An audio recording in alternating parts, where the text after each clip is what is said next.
This next story is a true story of a 59-year-old American man who had the surprise of a lifetime when he married a 28-year-old Filipina with a 31-year age gap.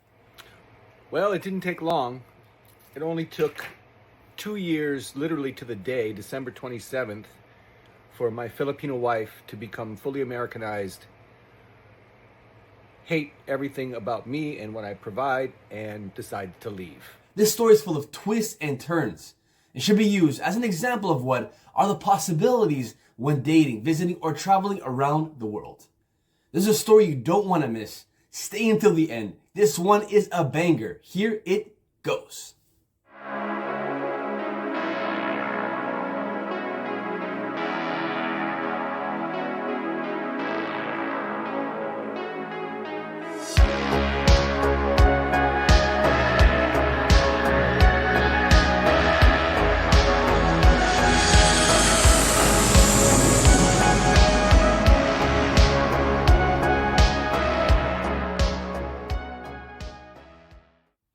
Well, it didn't take long. It only took 2 years, literally to the day, December 27th, for my Filipino wife, Jayan, to become fully Americanized, hate everything about me and what I provide, and decide to leave. Yeah, welcome to the shittiest post that I'm ever going to make. There's a lot to it, and I'm not going to go into it, okay? But suffice to say, after providing and going on the Disney World trip, which included the funeral for my mother, I got up to day 6. I think when it all broke down, Magic Kingdom, effing ironic. And I didn't post anything after that because we got from Orlando to St. Simons, Georgia. I was greeted with the announcement from Jayan that she wanted a separation. And then I discovered through text that she had been discussing this with her family and making plans to also take the children. So I came downstairs in my nice 4-story mansion and just stayed by myself through Christmas Eve and through Christmas Day. And I missed Christmas with my children, my in-laws, my mother and father-in-law, and Jayan. They proceeded to open their presents without me, presents all of which I bought. Why did you marry me? Because I don't want to work. Yeah, the separation is a separation. I'm lucky enough to have a big house, and the logistics of it can be met right away, but I spent Christmas utterly by myself. And it's coming up on New Year's Eve and I'm still alone because there's no communication from her. Why? Because she's communicating with her parents. She has the total backing and validation of her parents, plus TikTok, and all the external sources of validation. And it's my position, my feelings are not relevant. That's it. She's got it all figured out. She's got a plan. I'm waiting to hear what the plan is, and we'll see what happens from that point. But I'm pretty at peace with what occurred. What could occur. I'm done being Mr. Fix-It. Fix-It Felix. I'm not going to be the simp nice guy, Fix-It Felix anymore. A relationship takes 2 people, and she made the decision for the separation. She made the announcement and made plans with family to take our children.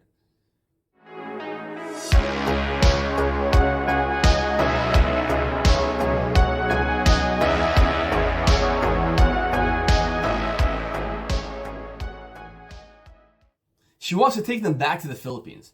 And she's an adult. She has accountability. It's on her to come to me and explain to me what her plan is.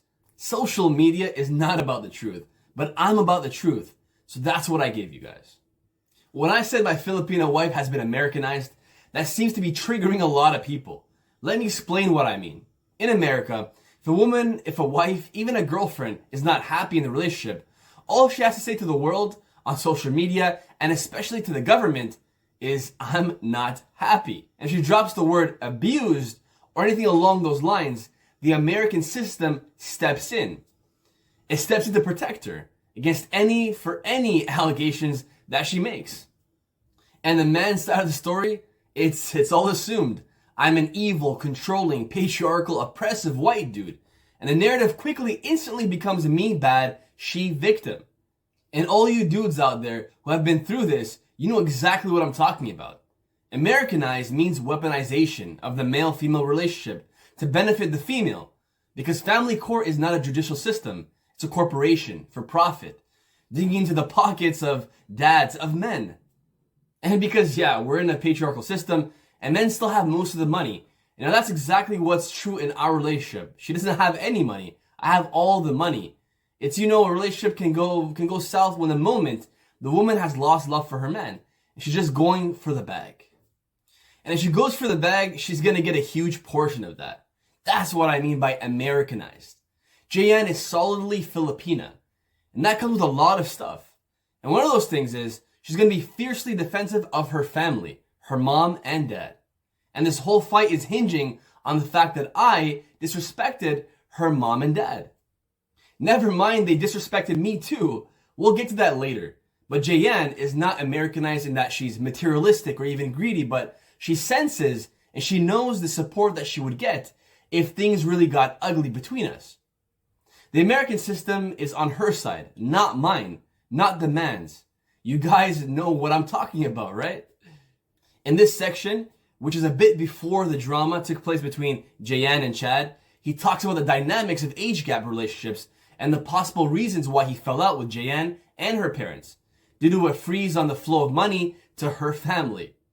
I want to expand the conversation and talk about some issues that you don't normally hear TikTokers speak about when it comes to age gap relationships or foreign men dating Filipinas. The guys coming over to date Filipinas, well, they fall into two categories. They are older men looking for companionship. They already have children, they've probably been through a divorce or two in America, and they're looking for a companion. The second category are guys that don't have children and are looking to start families. And that makes the Philippines a great option for this type of guy because there's no birth control in the Philippines. Young Filipino women have not, and this is going to sound a bit gross, but they haven't destroyed their equipment with control. It's not a thing there. The whole taking care of their bodies is a lot more prevalent in the Philippines. They don't even use female hygiene products there, you know? It's only napkins. So that's a big reason that there is an effort by American men to start families, and you have a really good shot of doing it with a woman from the Philippines.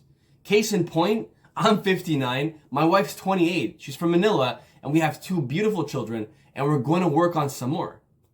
One of my friends of the exact same age, his wife is from Cebu, and they had their second child, a young girl.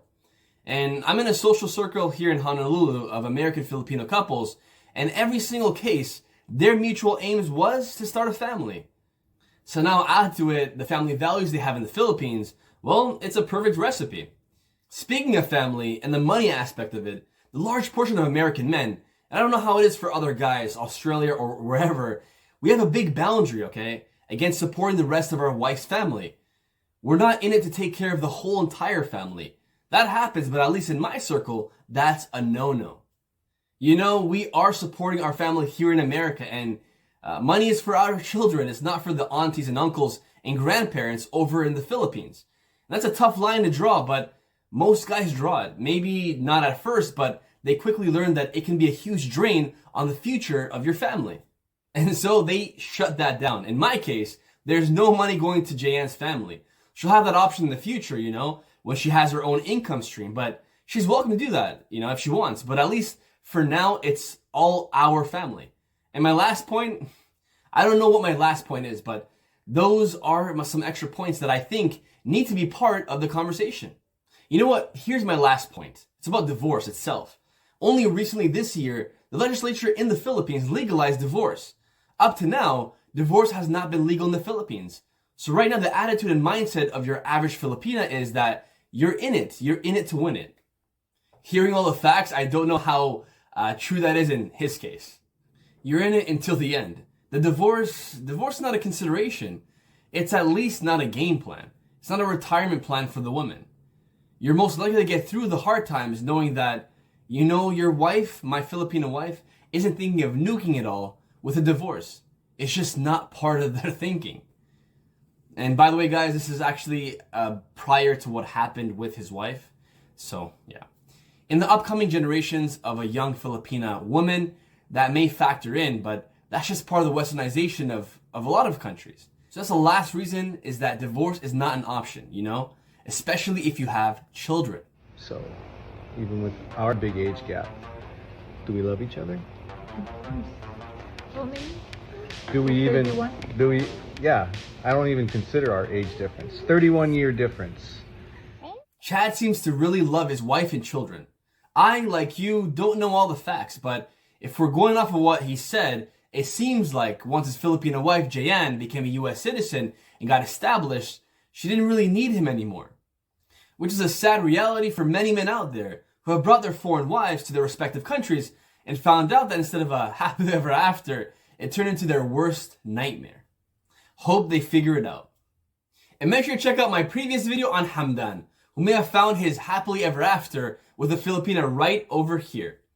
And send over a story of your own that you'd like to be featured in the next video. Subscribe, share, like, and comment. My name's Roberto, and I'll catch you on the next one. Bye for now.